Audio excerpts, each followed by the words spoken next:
குருர் பிரம்மா குருர் விஷ்ணு குருர் தேவோ மகேஸ்வரः குருர் சாட்சாத் பரபிரம்மா தஸ்மை ஸ்ரீ குருவே நமः. என் அன்பு நேயர்கள் அனைவருக்கும் என் அன்பு வணக்கங்கள். தயவு செஞ்சு இன்றைக்கி நிகழ்ச்சியில் கொஞ்சம் நிதானமாக பொறுமையாக நீங்கள் பாருங்கள். ஏன்னு கேட்டிங்கன்னா, கடந்த காலங்கள் கடந்த ஒரு வருஷமாக படாத பாடு எல்லாருமே 12 ராசிக்காரர்கள். ஆனால் இந்த 12 ராசிக்காரர்களுக்கு வரப்போகிற தமிழ் வருஷ பிறப்பு எப்படி இருக்கும்? சார், போன வருஷம்தான் ஒரு மாதிரி இருந்தது, இந்த வருஷமாவது நல்ல வாக்கு சொல்லுங்கள் அப்படின்னு நீங்கள் சொல்கிறது எனக்கு கேட்குது. கவலைப்படாதீங்க. 35 வருஷ அனுபவம், ஜோதிடம், எண்கணிதம், வாஸ்து, பெயரியல், கிராஃபாலஜி, வாஸ்துவில் இண்டஸ்ட்ரியலில், அதே மாதிரி ஃபேக்ட்ரிஸில், அதே மாதிரி ஆஃபீஸ்க்கு அப்படிங்கிற கோவில்கள், இதுக்கெல்லாமே வாஸ்துக்கள் சொல்லக்கூடிய 35 வருட அனுபவம். இதையெல்லாம் சேர்த்து நம்ம போன வருஷம் கூட துர்முகி வருஷம், அந்த பேருக்கு ஏற்ற மாதிரி தான் இருக்கும். ஆகவே சகல ஜாக்கிரதையாக இருக்கணும் அப்படின்னு நம்ம போன வருஷம் அந்த ப்ரிடிக்ஷன் கொடுத்தோம். அது கரெக்ட் சார். இந்த ஹே விளம்பி எப்படி இருக்கும்? இந்த தமிழ் வருஷ பிறப்பு நமக்கெல்லாம் விடுதலை காலம் கொடுக்குமா? மன நிம்மதி கொடுக்குமா? இல்லை போன வருஷம் மாதிரியே பிரச்சனை தான் கொடுக்குமா? 12 ராசிக்காரர்களும் எந்த வருஷம் பார்த்திங்கன்னா 12 ராசியில் ஒரு 4 ராசி தான் அப்படி இப்படி கொஞ்சம் கஷ்டப்படுவாங்க. அவங்களும் சில தான தர்மங்கள் செஞ்சால் ஈஸியாக ஜெயிக்கலாம். ஆனால் 12 ராசிக்காரர்களுக்கும் ஏதோ ஒரு பிரச்சனை, ஏதோ ஒரு சிக்கல் அப்படின்னு சொல்லிட்டு எல்லாருமே கஷ்டப்பட்டோம். அதனால் இந்த ஹே விளம்பி எப்படி இருக்கும் அப்படின்னா, விசாக நட்சத்திரத்தில் குருவோட அம்சத்தில் இந்த தமிழ் வருஷ பிறப்பு ஹே விளம்பி பிறக்குது. ஆனால் 4 கிரகங்கள் வக்ரமாகுது: சுக்கிரன், புதன், குரு, சனி. ஆகவே சுக்கிர திசை நடப்பவர்கள், புதன் திசை நடப்பவர்கள், குரு திசை நடப்பவர்கள், சனி திசை நடப்பவர்கள் நிச்சயமாக உங்கள் ஜாதகத்தை பார்த்து உங்கள் ஜாதகத்துக்கு முதல்ல என்ன பரிகாரம் அப்படின்னு பார்க்கணும். இப்போ நம்ம சொல்கிறது எல்லாமே பொதுவான பலன்கள் தான். இன்னும் மகாதிசை பார்க்கணும், கிரக ஸ்திதி பார்க்கணும். இப்போ என்ன மகாதிசைன்னு பார்த்து தான் அக்யூரேட் ப்ரிடிக்ஷன் இருக்கும்.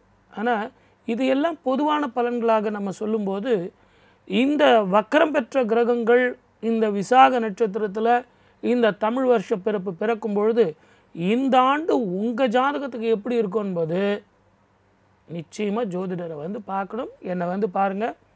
இந்த மாதம் முழுவதும், இந்த வாரம் முழுவதும் நான் சென்னையில் தான் இருக்கேன். அதுலேயும் சென்னையில் நான் எங்கே இருக்கேன்னு உங்களுக்கு தெரியும். நுங்கம்பாக்கம் ரயில்வே ஸ்டேஷன் பக்கத்தில் பாஷா ஸ்ட்ரீட் நம்பர் 66. உங்கள் பார்வைக்கு அங்கே கீழே பாருங்கள் என்னுடைய அட்ரஸ் இருக்குது. அதே மாதிரி இந்த ஃபோன் நம்பர் இருக்குது. இந்த அரை மணி நேரம் நிகழ்ச்சி முடிந்த பிறகு நீங்கள் எனக்கு ஃபோன் பண்ணி, நிறைய பேர் கேட்குறீங்க, சார் உங்கள்கிட்ட எப்படி நீங்கள் அப்பாயின்மெண்ட் வாங்கிறது அப்படின்னு கேட்குறீங்க. அது ஒன்றும் பெரிய சிக்கலோ ஒன்றுமே இல்லை. வெளி மாநிலம், வெளிநாட்டில் இருக்கவங்க கூட ஒரு அப்பாயின்மெண்ட் ஃபோன் பண்ணி ஒரு டைம் அண்ட் டேட் ஃபிக்ஸ் பண்ணிக்கிட்டு தாராளமாக வரலாம். உங்கள் ஜாதகத்துக்கு அதுலேயும் இந்த தமிழ் வருஷ பிறப்பு ஏ விளம்பி எப்படி இருக்கும் அப்படிங்கிறதுக்கு இந்த நியூமராலஜி கூட்டி பாருங்கள். 5, 9 அப்படின்னு வரும். புதனுடைய அம்சத்திலையும் செவ்வாயினுடைய அம்சத்திலையும் இந்த நியூமராலஜி பிரகாரம் இந்த ஆண்டு பிறக்குது. ஆகவே இந்த ஆண்டு 12 ராசிகளுக்கும் விடுவு கிடைக்குமா? சந்தோஷம் வருமா? அதுலேயும் இப்போ நான் பலன்கள் சொல்ல போகிறேன். மேஷ ராசியில் இருந்து ஒவ்வொரு ராசிக்காக பலன்கள் சொல்ல போகிறேன். எழுதி வச்சுங்க. இது பொது பலன்தான். ஆனால் உங்கள் ஜாதகத்தில் என்ன பலன்கிறது நீங்கள் நேரில் தான் வரணும். அதே மாதிரி இது 4 திசை நடப்பவர்களுக்கு நான் சொன்னேன், கொஞ்சம் நிதானமாக பொறுமையாக இருக்கணும். முதல்ல ஒரு காலர் வந்திருக்கார். அவருக்கு என்ன பிரச்சனைன்னு பார்ப்போம். வணக்கம், நல்ல நேரம். சொல்லுங்கம்மா. வணக்கம். கொஞ்சம் ஸ்பீடாக சொல்லுங்கள். வணக்கம், சொல்லுங்கள். ஹலோ ஹலோ சொல்லுங்கள். சொல்லுங்கள் சார். ஹலோ சார் பேசுங்க. டேட் ஆஃப் பர்த் கொடுங்க. கேட்குது. வணக்கம். ஹலோ, என் பேர் வெங்கடேசன். ஓகே. ஹலோ, நீங்கள் பேசுங்க சார். சொல்லுங்கள், பேசுங்க. ஹலோ. சரிங்க சார், ஹலோ. நீங்கள் தாராளமாக பேசலாம், சொல்லுங்கள். சார் வணக்கம். போலி பக்கத்துல வெங்கடேசன் பேசுறேன் சார், திருவள்ளூர். சரி சார், என்னுடைய டேட் ஆஃப் பர்த் சொல்றேன் சார். 19ஆம் தேதி விடியற் காலை 1:45 மணி சார். 19/12/1981 சார். விடியற் காலை விடியற் காலை 1:45 சார். ஓகே. இப்போ எங்கே இருக்கீங்க? திருவள்ளூர்ல இருக்கேன் சார். Very good. கொஞ்சம் அப்படியே இருங்க. உங்களுக்கு ஒரே ஒரு பிரச்சனைக்காக தான் ஃபோன் பண்ணியிருக்கீங்க. கடந்த ஒரு வருஷமாக தொழிலும் வருமானமும் பாதிச்சுக்கிட்டு இருக்கு. அதுவும் நான் கஷ்டப்பட்டு உழைக்கிற ஆள் சார். ஆனால் கஷ்டப்பட்டு உழைக்கும் போதே எனக்கு கை கெட்டினது வாய் கெட்ட மாட்டேங்குது. இல்லைன்னு சொல்லிட்டா பிரச்சனை இல்லை, ஆனால் கிட்ட போகும்போது இல்லைன்னு முடிவாகுது. இது எதுக்கு சார்? அதுலேயும் ஒரு வருஷமாக படாத பாடுபடுறேன். இதுதான் உங்கள் கேள்வி, கரெக்டா? Correct sir. ஆமாம் சார், கரெக்ட் சார். திருவள்ளூரில் எங்கே சார் இருக்கீங்க? போலிவாக்கன்னு ஒரு கிராமம் சார். சார், இந்த ஆண்டு சார் பலன் நான் சொல்லிக்கிட்டு இருக்கேன். 3 ராஜகிரகங்கள் மாறுது. ஒன்று சனி, இன்னொன்று ராகு கேது, அடுத்தது குரு. இந்த 3 ராஜகிரகங்கள் உங்கள் ராசிக்கு எப்படி இருக்கோ அப்படின்னு முதல்ல நம்ம பார்க்கணும். வலம்புரி சங்கு என்னுடைய ஆஃபீஸில் வாங்கிக்கிட்டு சிவா விஷ்ணு கோவில்னு திருவள்ளூரில் இருக்குது. அந்த கோவிலில் என்னுடைய பேரை சொல்லுங்கள். பன்னீரில் சுவாமிக்கு அபிஷேகம் பண்ணி அந்த பன்னீரை தருவாங்க. அதை வீட்டில் எடுத்துகிட்டு போய் வச்சுக்கிட்டு மஞ்சள் துணியில் சந்தனத்துலேயும் மஞ்சளையும் தோச்சி அதில் ஒரு காயின் போட்டு தொடச்சி அதை எடுத்துகிட்டு போய் கேஷ் பாக்ஸில் வச்சுங்க. இந்த வருஷம் 3 ராஜகிரகங்கள் உங்களுக்கு மாறினாலும் பிரச்சனை இருக்காது. இன்றைக்கி நான் ஆஃபீஸில் தான் இருக்கேன், நேரில் ஒரு முறை வாங்க. இன்னும் சில பரிகாரங்கள் சொல்லித்தரேன். ஏன்னு கேட்டிங்கன்னா, உங்களுக்கு உடம்பும் கொஞ்சம் படுத்திக்கிட்டு இருக்குது. அதுக்கு உண்டான சில பரிகாரங்கள், ஸ்படிக மாலைகள் தரேன். வாழ்க வளமுடன். All the best. அதாவது எனக்கு இந்த தமிழ் வருஷ பிறப்பு பலன்கள் சொல்லும்போது இந்த வருஷம் 3 ராஜகிரகங்கள் மாறுது. அதுக்கும் சேர்த்து நான் பலன் சொல்லணும். சனி பெயர்ச்சி எப்படி இருக்கும், குரு பெயர்ச்சி எப்படி இருக்கும், ராகு கேது பெயர்ச்சி எப்படி இருக்கும். ஒரே ஆண்டு 3 ராஜகிரகங்கள் மாறுது. ஏற்கனவே நம்ம துன்முகி வருஷம் பெயருக்கேற்ற மாதிரி அவஸ்தைப்பட்டு வெளியே வரோம். அதுலேயும் டிசம்பர் மாதம்னு சொன்னாலே தமிழ்நாட்டில் எல்லாருமே மன உளைச்சல், என்ன ஆகுமோன்னு. ஆனால் ஒன்றும் கவலைப்படாதீங்க, தர்மமிகு சென்னை, நமக்கெல்லாம் இறைவன் இருக்கிறான். ஆகவே 12 ராசிக்காரர்களும் உங்கள் ஜாதகத்தை கொண்டு வாங்க. ஆனால் எங்கே கொண்டு வரணும் சார்? நீங்கள் எங்கே இருக்கீங்க, உங்களுடைய அட்ரஸ் என்ன, உங்கள் ஃபோன் நம்பர் என்ன, நான் இதெல்லாம் நோட் பண்ணோம். இதுதானே உங்கள் கேள்வி. இதோ உங்கள் பார்வைக்கு என்னுடைய அட்ரஸ், ஃபோன் நம்பர் நோட் பண்ணி வச்சுக்கிட்டு இன்றைக்கி இந்த வாரம் முழுவதும், இந்த மாதம் முழுவதும் நான் சென்னையில் தான் இருக்கேன். நோட் பண்ணி வச்சுங்க. உங்கள் எல்லா பிரச்சனைகளுக்கும் ஜோதிடம், எண்கணிதம், வாஸ்து, பெயரியல், கிராஃபாலஜி, ராசிக்கற்கள், கைரேகை, பிரச்சன்னம், சாமுத்திரிகா லட்சணம் மூலம் தீர்வு காண தொடர்பு கொள்ளவும்.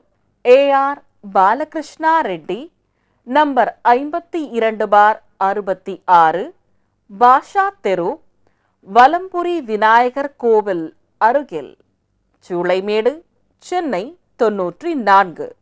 தொலைபேசி எண்கள் 94440959. Website www.astroreddy.com.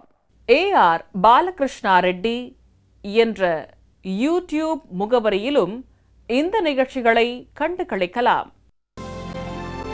நுங்கம்பாக்கம் ரயிலடி வெளியே வந்தவுடன் நெல்சன் மாணிக்கம் ரோடு, இடதுபுறம் சூளைமேடு நெடுஞ்சாலை, நெடுஞ்சாலையில் வலதுபுறம் 4வது தெரு பாஷா தெரு, பாஷா தெருவின் நடுவில் வலம்புரி விநாயகர் கோவிலில் நின்று அவரை வணங்கி உங்கள் வலதுபுறம் பாருங்கள், சிறிய தெரு, அதில் 4வது வீடு, தரைதளம்தான் ஆபீஸ். வலம்புரி விநாயகர் அங்கேயும் உங்களை வரவேற்பார். ஜோதிடரை நீங்கள் சந்திக்கும் நேரம் காலை 9 மணி முதல் மதியம் 1 மணி வரை. என்ன நோட் பண்ணி வச்சுக்கிட்டீங்களா? தாராளமாக உங்கள் குடும்ப ஜாதகத்தை எடுத்துகிட்டு வாங்க. ஏன்னா 3 ராஜகிரகங்கள் மாறுது, இது எப்படி இருக்கும், ஆகவே அதை நம்ம பார்ப்போம். அதே மாதிரி இப்போ நீங்கள் பார்க்குறீங்க சார், நான் போன வருஷமே எத்தனையோ விதமான ஜாதகங்கள் பார்த்தேன். ஜோதிடம் அப்படின்னாலே பல வகை ஜோதிடங்கள். இப்போ நீங்கள் பாருங்களேன், ஒவ்வொரு ஜோதிடமும் ஒவ்வொரு விதமான பலன்கள் சொல்லுவாங்க. உங்கள் பார்வைக்கு பார்த்தீங்கன்னா இந்த பூரண கும்பம் வச்சு ஜோதிடம் சொல்கிறது. இதில் கங்கை நீரை உள்ளே வச்சு அந்த கங்கை நீரினுடைய தீர்த்தத்தை உங்களுக்கு தெளித்து தேங்காயினுடைய அளவை வச்சு தேங்காய் உடையும் போது ஏற்படும் கூடிய அந்த பாத்தியத்தை வச்சு உங்களுக்கு ஜோதிடம் சொல்கிறது ஒரு முறை. அடுத்தது பார்த்தீங்கன்னா அடுத்தது என்ன சார்? இதுதான். இது கிராஃபாலஜி, கையெழுத்து போடுறத வச்சு இந்த கையெழுத்துனால உங்கள் தலையெழுத்து மாறுமா அப்படிங்கிறத வச்சு உங்களுக்கு பலன் சொல்கிறது. இந்த கிராஃபாலஜினால் என்ன ஜெயிக்கலாம்? அடுத்தது 6 ஆதாரங்களும் ஜெம்மாலஜியும், ஜெம்மாலஜி பற்றி சொல்கிறதையும் 6 ஆதாரங்களையும் வச்சு ஜோதிடம் சொல்கிறது, உடற்கூரை வச்சு ஜோதிடம் சொல்கிறது. இது ஒரு வாழை இலையில் சந்தனமும் அந்த புல்லும் வச்சு அந்த அதனுடைய பலன்களை உங்களுக்கு கிரகங்களை வச்சு சொல்கிறது. வாடுறது வாடாததை வச்சு சொல்கிறது, அது ஒரு முறை. அதே மாதிரி அடுத்த முறை பார்த்திங்கன்னா எலி ஜோதிடம். எலி உங்களுக்கு எடுத்து கொடுத்து அதனுடைய பலன் சொல்கிறது. அந்த எலியினால் உங்களுக்கு அந்த வருடம் எப்படி இருக்கும், இல்லை உங்களுடைய எதிர்காலம் எப்படி அமையும் அப்படின்னு எத்தனையோ வகை, அதில் இது ஒரு வகை. அடுத்து உங்களுக்கு ஓலைச்சுவடி, நாடி ஜோதிடம்னு சொல்லுவாங்க. அதே மாதிரி தமிழ் ஜோதிடம்னு சொல்லுவாங்க. அகத்திய நாடி, விஸ்வாமித்ர நாடி அப்படின்னு எத்தனையோ விதமான நாடிகள் உண்டு. அந்த நாடி ஜோதிடம், அந்த நாடி ஜோதிடத்தில் எந்த கோவிலுக்கு போய் எப்படி பரிகாரம் பண்ணணும் அப்படின்லாம் நமக்கு தெளிவாக சொல்லுவாங்க. அதே மாதிரி கிளி ஜோதிடம், இந்த கிளி ஜோதிடம் 12 ராசிகளுக்கு உண்டானதை ரொம்ப தெளிவாக அந்த வாயில்லா ஜீவன் உங்களுக்கு சொல்லும். அடுத்து என்ன தான் நீங்கள் ப்ராக்டிஸ் பண்ணி கொடுத்தாலும் அது நிஜமாகவே உங்களுக்கு வழிகாட்டும். இது அடுத்தது சோழி ஜோதிடம். இந்த சோழி ஜோதிடத்தில் அந்த சோழிகள் எப்படியெல்லாம் திரும்புது, அது நிற்குது அப்படின்னு சொல்லிட்டு சோழிகள் மூலமாக உங்களுடைய எதிர்காலத்தை சொல்கிறது. இந்த சோழிகள் மிகப்பெரிய பவர்ஃபுல் ஒன், லக்ஷ்மி கடாட்சம் உடையது. அதனால தான் ஒரு வீட்டில் சோழிகளை வச்ச நம்ம சில பரிகாரங்கள், இந்த சோழிகளை சந்தனத்தில் வச்சுங்கன்னு சொல்லுவோம். அடுத்து கைரேகை. இந்த கைரேகையை வச்சு எப்படியெல்லாம் உங்கள் ஜாதகம் இந்த வருஷம் உங்களுக்கு இருக்கும், எதிர்காலம் எப்படி அமையும்னு சொல்லலாம். ஒரு கைரேகை தான் இறைவனே கொடுத்து அனுப்புகிற ஜோதிடம். நம்ம கணிக்கிறது ஜோதிடம், ஆனால் இறைவன் கொடுத்து அனுப்புறது கைரேகை. இது அந்த வாஸ்து, ஒரு வீட்டில் நம்ம எப்படி வாழணும், ஒரு மனிதனுடைய உடற்கூறு எப்படி இருக்குது, அந்த உடற்கூறு பிரகாரம் ஒரு மனிதனுடைய வாழ்க்கை எந்த வீட்டில் ஆரம்பமாகும், எந்த வீட்டில் முடியும், எந்த வீட்டில் ஓஹோன்னு வாழ்வார், இந்த 3த்தையுமே சொல்வது தான் வாஸ்து. இன்னும் சில ரகசியமான ஜோதிடர் இருக்குது. ஒரு காலரை பார்த்துட்டு பேசுவோம். வணக்கம், நல்ல நேரம். ஹலோ, சொல்லுங்க சார். வணக்கம், சொல்லுங்க. என் பேர் தனசேகர் சார். சொல்லுங்க தனசேகரன். 24/6/1961. ஓகே. சனிக்கிழமை காலையில் 5:30 மணிக்கு வந்தோம் சார். வெரி குட், ரொம்ப தெளிவாக பேசுறீங்க. எந்த ஊர்லேருந்து பேசுறீங்க? சென்னையிலேருந்து பேசுகிறேன் சார். எங்கங்க? சென்னை. சென்னை கரெக்ட். சென்னையில் எங்கே? ஆமாம், சென்னையில் பாரிஸ் முன்னாடி. Very good. அகலமான நெற்றி, பெரிய பெரிய கண்ணு, நீண்ட தோல், தெளிவாக பேசுவீங்க. முகத்தில் உங்களுக்கு சின்ன வயசில் ஒரு 10 வயசுக்குள்ள ஒரு அடிப்பட்ட தழும்பு இருக்குது, correct? Correct sir. Correct sir. உங்களுக்கு என்ன பிரச்சனைனா, கடந்த ஒரு பல வருஷமாகவே உங்களுக்கு தொழிலும் வருமானம் பாதிக்குது. இந்த 3 ராஜகிரகங்கள் மாறுது. எனக்கு காலையில் ஒரு நல்ல விஷயம் சொல்லுங்கள், தொழில் அமையுமா, நல்ல வாழ்க்கை வருமா, எதிர்காலம் சிறக்குமா அப்படிங்கிறத உங்கள் கேள்வி. கரெக்ட்? ஆமாம் சார். ஆமாம் சார். சார் கவலையே சொல்லுங்கள் சார். நான் இப்போ வந்து என்கிட்ட நிறைய பேர் கேட்குறேன், நான் மற்றவங்க சொல்கிறேன், எல்லாமே நல்லாவே நடக்குது. எனக்கு ஒன்றும் இதுவாகல. எனக்கு புதன் தோசை நடக்குது. எந்த ஒரு முன்னேற்றமும் எனக்கு இதுவாகல. கரெக்ட். என்ன பண்ணணும்? அதுக்கு என்ன வழின்னு கேட்டிங்கன்னா, உங்ககிட்ட எல்லாம் இருக்குது, நீங்கள் அதை பிரயோகப்படுத்தலை. இப்போ கூட நாங்கள் தீபம் போட சொல்லுவோம், ஆனால் அந்த தீபம் போட நான் ஏற்கனவே போட்டேன் சார் அப்படின்னு சொல்லுவாங்க. ஆனால் எந்த தீபம் எத்தனை மணிக்கு எங்கே போடணுங்கிறது ஒரு கணக்கு. உங்கள் கை ரேகையில் இந்த பாருங்க, என் டிவி பாருங்கள், இந்த பாருங்க, இந்த மோதிர விரல் இருக்குல்ல, ஆமாம், இந்த மோதிர விரலுக்கு கீழே வெர்டிக்கலாக, அதாவது செங்குத்தாக ஒரு ரேகை உங்கள் கையில் இருக்கா சொல்லுங்கள். கரெக்டாக பிச்சை கையில ரெண்டு கையிலையுமே இருக்குது. இருக்குது சார். இது எதுக்கு நான் உங்களுக்கு சொன்னேன்னா, நீங்கள் அவ்வளோ தூரத்தில் இருந்தாலும், நான் இங்கே இவ்வளோ தூரத்தில் இருந்தாலும் அங்க லட்சணம் இந்த ஜாதகத்தோட பொருந்தி வரணும். உங்களுக்கு வாக்குஸ்தானம் இருக்குது, நீங்கள் அதை உபயோகப்படுத்தலை. சூரிய நமஸ்காரம் நான் சொல்கிற மாதிரி செய்யணும். என்னுடைய ஆஃபீஸுக்கு வாங்க, தம்புச்சட்டி தெருவில் ஒரு சின்ன கோவிலில் என்ன பண்ணணும்னு சொல்லித்தரேன். அதே மாதிரி நீங்கள் வீட்டுக்கு வாங்க, நான் சொல்லித்தரேன். அதுலேயும் இந்த ஆண்டு உங்களுக்கு இந்த 3 ராஜகிரகங்கள் மாறுவது, உங்கள் தொழிலில் நீங்கள் சிறப்பீங்க. தைரியமாக போயிட்டு வாங்க. அந்த வாக்கு பலிதம்க்கு நான் சொல்லித்தரேன். வாங்க, வாழ்க வளமுடன். All the best. அதாவது எனக்கு இருக்கிறது 2 நிமிஷம். அந்த 2 நிமிஷத்துலேயே நான் எல்லாத்தையும் சொல்லணும்.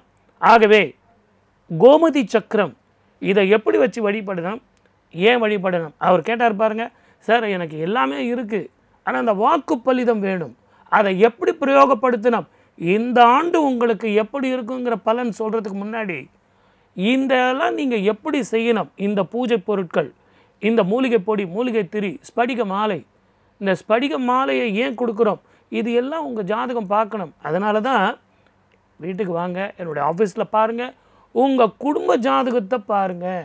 ஒருத்தர் மட்டும் பார்க்கக்கூடாது. நிறைய பேர் நீங்கள் என்ன தெரியுங்களா கேட்குறீங்க, அப்பா ஜாதகத்தை வச்சு பிள்ளைக்கு எப்படி சார் இருக்கும், பிள்ளை ஜாதகத்தை வச்சு அப்பா அம்மாவுக்கு எப்படி சார் இருக்கும்? இது டாக்டர்கிட்ட போகிறீங்க, ஒரு ஸ்கேனிங் எடுக்கிறீங்க. அந்த ஸ்கேனிங் எடுக்கும்போது, ஏன் டாக்டர் என்னுடைய ஸ்கேனிங் ரிப்போர்ட்டில் என் பிள்ளைக்கு எப்படி இருக்கும் கொஞ்சம் சொல்லுங்கள், சொல்ல முடியுமா? அது அவனுடைய ரிப்போர்ட், அது அவர்களுடைய அந்த பாடியினுடைய நேச்சரை பற்றி சொல்வது. அப்படித்தான் ஜாதகம், அது அவர்களுடைய கட்டம். அந்த கட்டத்தில் என்ன குறித்து இருக்கிறதுன்னு பார்க்கணும். அவனுடைய வாழ்வு, அவனுடைய ஆதாரம், அவனுடைய வெற்றி, அவனுடைய தோல்வி, அதுக்கு பரிகாரங்கள், அதுக்கு எப்படியெல்லாம் வெளியே வரலாம், அதை சொல்வது தான் ஜோதிடம். அதனால தான் ஒரு குழந்தை பிறக்கும் பொழுது ஒரு ஜாதகம் எழுதுகிறோம். ஆகவே என் அன்பு நேயர்களை புரிந்து கொள்ளுங்கள், அவர்கள் ஜாதகத்தை பார்க்கணும். ஒரு குழந்தை பிறப்பது வைத்தே தன்னுடைய குடும்பத்துக்கு அத்தனையுமே சொல்ல முடியாது. ஆனால் ஒரு தகப்பன் தன்னுடைய சொத்தை தானம் செய்யலாம், ஆனால் அவன் செய்யும் புண்ணியத்தை கொடுப்பானே ஒழிய அவன் செய்யும் பாவத்தை கொடுக்க முடியாது. ஆகவே குடும்ப ஜாதகத்தை கொண்டு வாங்க. இப்போ உங்கள் பார்வைக்கு கோமதி சக்கரம், இதை எப்படி வச்சு வீட்டில் வழிபடணும். அதுலேயும் எதிர்காலத்தில் வரப்போகிற இந்த மாதம் ஸ்ரீராம நவமி, இந்த ஸ்ரீராம நவமிக்கு இந்த கோமதி சக்கரம் வச்சு எப்படியெல்லாம் வழிபடலாம், இதோ உங்கள் பார்வைக்கு.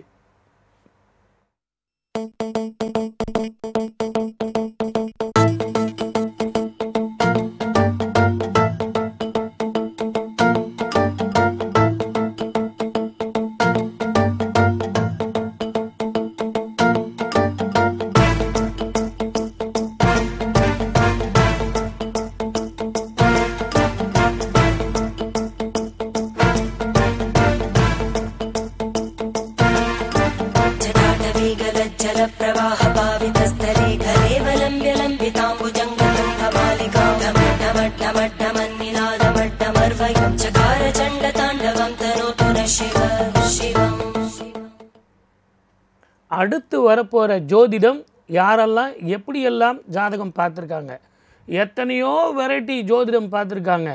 ஆகவே என் அன்பு நேயர்களே, இத்தனை வகையான வெரைட்டி ஜோதிடம் பார்த்தா கூட துர்முகி வருஷத்துக்கான பலன்கள் தலைகீழே போயிடுச்சு. ஆனால் ஹே விளம்பி அப்படிங்கிற வருஷம் மேஷ ராசிக்காரர்களுக்கு எப்படி இருக்கும்? மேஷ ராசிக்காரர்களுக்கு முதல்ல ஒரு சந்தோஷமான விஷயம், அஷ்டம சனி விலகுது. இந்த அஷ்டம சனி விலகினாலும் குரு பெயர்ச்சிக்கு அப்புறம் நல்லா இருக்கும். ஆனால் இது விலகும்போது கொஞ்சம் பொறுமையும் நிதானமாகத்தான் போகணும். ஏன்னா டிசம்பர் மாதம் தான் உங்களுக்கு சனி பெயர்ச்சி, அது வரைக்கும் நான் சும்மா இருக்க முடியாதே. ஆகவே கொஞ்சம் பொறுமையாக இருங்க. இந்த சனி பெயர்ச்சிக்கு என்ன பண்ணோம், என்னுடைய ஆஃபீஸை தொடர்பு கொள்ளுங்கள். ஸ்படிகம் தாமரையும் தரேன், அதை கழுத்தில் போடுங்க. அதே மாதிரி தீபம் ஏற்றுங்க, நல்லாயிருக்கும். இப்போ இதை பார்க்குறீங்களே, இதுதான் சூன்யம். இந்த சூன்ய முறை ஒன்றுமே இல்லை, ஆனால் இருப்பது போன்ற ஒரு கற்பனை. சூன்யமான இது உங்களுக்கு ஜோதிடம், விளக்கு வச்சு பார்க்குறது, விளக்கில் ஒளி, அது என்ன ஒளி, என்ன தீபத்தில் ஒளின்னு பார்க்குறது. அதே மாதிரி இது பெண்டுலம் அஸ்ட்ராலஜி. இப்போது அமெரிக்காவில், லண்டனில் இது எல்லாம் இந்த பெண்டுலம் அஸ்ட்ராலஜி ரொம்ப அட்வான்ஸாக போயிருக்குது. பெண்டுலம் மெடிசன், உங்களுக்கு என்ன மருந்து சரியாக வரும் உங்கள் உடம்புக்குன்னு இந்த பெண்டுலம் அஸ்ட்ராலஜி வெளிநாட்டிலலாம் செய்கிறாங்க. அதே மாதிரி தான் இப்போது பெண்டுலம் அஸ்ட்ராலஜி. இந்த அஸ்ட்ராலஜியில் உங்களுக்கு எப்படிப்பட்ட பரிகாரம் சரி வரும், கோவில்களா அல்லது மூலிகை பொடி, மூலிகை திரி, அந்த மாதிரி பரிகாரங்களா அல்லது அர்ச்சனைகளா அல்லது அபிஷேகங்களாங்கிறது அந்த பெண்டுலம் சொல்லும். அதே மாதிரி இது நம்ம தமிழ்நாட்டில் உள்ள மிக பழமையான நாடி ஜோதிடம். ஜோதிடத்துக்கு உண்டானது 12 ராசிக்கு உண்டான தமிழ் ஜோதிடம். தமிழுக்குன்னு ஒரு ஜோதிடம் உள்ள, மொழிக்குன்னு உள்ள ஒரு ஜோதிடம் நம்ம இந்தியாவிலேயே தமிழ் மொழி மட்டும்தான். இந்த தமிழ் ஜோதிடத்துக்கு அதனால தான் தமிழ் வருட பிறப்பு சித்திரை மாதம் 1ஆம் தேதி, சித்ரா பௌர்ணமி விசேஷம், சித்திரையில் பிறந்த ஸ்ரீராமநவமி ரொம்ப விசேஷம். நவரத்ன ராமர் ஜாதகம் வச்சு வழிபடணும். இப்போ கூட ஒரு காலர் வந்திருக்கார், அவருக்கு என்ன பிரச்சனை பார்ப்போம். வணக்கம், நல்ல நேரம். ஹலோ, சொல்லுங்கள் சார். வணக்கம் ஐயா. வணக்கம் ஐயா, நான் பொள்ளாச்சியிலேருந்து பேசுகிறேங்க, கதிரேசன். சொல்லுங்கள் கதிரேசன். என்னோட பர்த்டே டேட் 22/2/1982, திங்கட்கிழமை காலை 7:30. இருங்க வர. எந்த ஊரில் இப்போ இருக்கீங்க? இப்போ நான் பொள்ளாச்சிங்கய்யா. வெரி குட், ரொம்ப சந்தோஷம். படாத பாடுபட்டீங்க போங்க, 18 வருஷம் உங்களுக்கு. இப்போ நான் 10 லட்சம் வரும் சார் அப்படின்னாலும், அட விடுங்க சார், போனால் போகுது சார், போகும் சார் அப்படின்னாலும் பரவாயில்ல சார். இந்த ஃப்ளோட்டிங் மைண்டு வந்தது தெரியுங்களா, அதுக்கோட காரணம் என்னன்னு கேட்டிங்கன்னா, சின்ன வயசுல இருந்தே நீங்கள் கஷ்டப்பட்ட மனுஷன்தான். ஆனால் இப்போ கூட உங்களுக்கு நான் ஓப்பனாக சொல்கிறேன், உங்களுக்கு விடிவு காலம் என்னைக்கு அப்படின்னா ஆகஸ்ட் மாதம் 20ஆம் தேதியில் இருந்து. அது என்ன சார் ஆகஸ்ட் 20, அது ஒரு ஸ்பெஷல் டேட்டா. குரு பெயர்ச்சி, ராகு கேது பெயர்ச்சி, இது ரெண்டுமே நல்லா இருக்குது.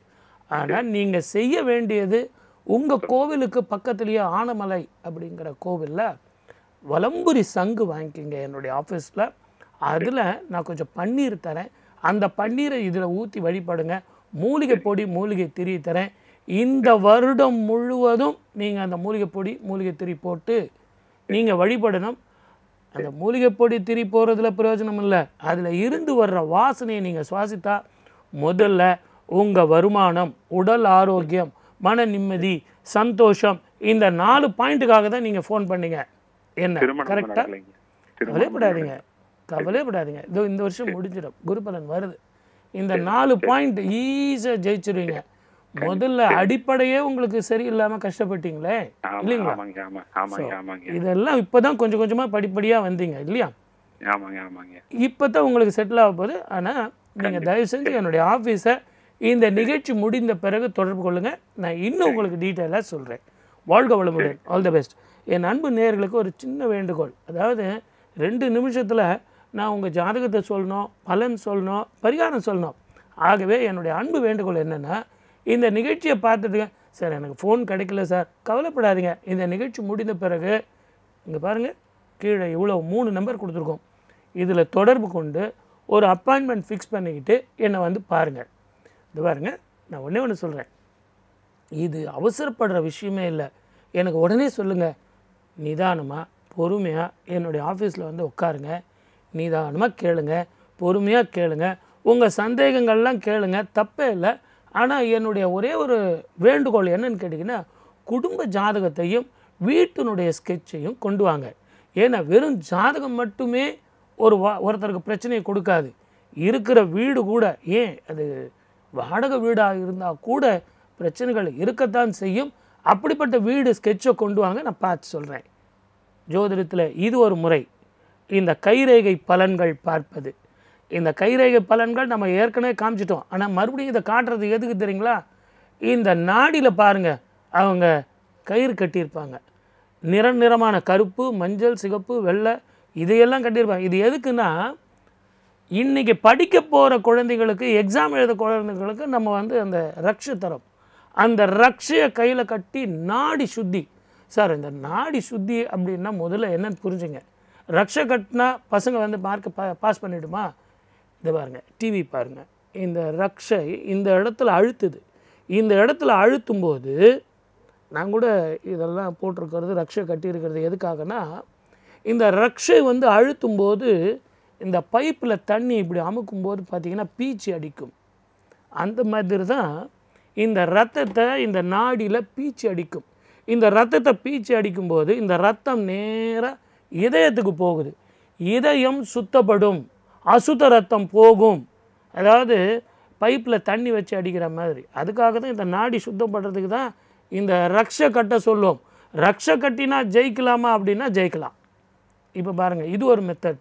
இந்த நியூமராலஜியும் அஸ்ட்ராலஜியும் சேர்ந்து இந்த ஜாதகத்தில் நீங்கள் எப்படி ஜெயிக்கலாம். ஏன் சார், ஏற்கனவே நாங்கள் துன்முகி வருஷம் ஏ விளம்பி எப்படி இருக்கோன்னு நாங்கள் உங்கள் பலனை கேட்டுக்கிட்டு இருக்கோம். நீங்கள் என்னென்னா ஜாதகம் கவலைப்படாதீங்க, நான் உங்களுக்கு சொல்லித்தரேன். இது என்ன தெரியுங்களா சார், ஜோதிடம் சொல்லுங்கன்னா ஒரு அழகான பாட்டி இவ்வளவு லட்சணத்தோடு நீங்கள் காட்டுறீங்களே, இதுக்கு என்ன சாமுத்திரிகா லட்சணம். அந்த அம்மா பாருங்கள் எவ்வளவு அழகு, அன்னை தெரேசா எவ்வளவு அழகு, அந்த அழகில் எவ்வளவு நிர்மாலியம், அதில் எவ்வளவு சுந்தரம், அந்த அழகு சிரிப்பில் எத்தனை கோடி கொட்டி கிடக்குது பாருங்கள். இதுதான் சாமுத்திரிகா லட்சணம். இது ஒரு சோழி ஜோதிடம். ஓம்னு எழுதி எத்தனை சோழிகள் எந்தெந்த கிரகங்களுக்குன்னு அந்தந்த கிரகங்களுக்கு அவர் அதை வச்சு அந்த காய்களை வந்து நகர்த்துறார். இது பஞ்சபட்சி சாஸ்திரம். மொத்தமே எத்தனையோ விதமான பட்சிகள் இருந்தாலும் 5 பட்சிகள் காந்த அலைகளை தரக்கூடியது.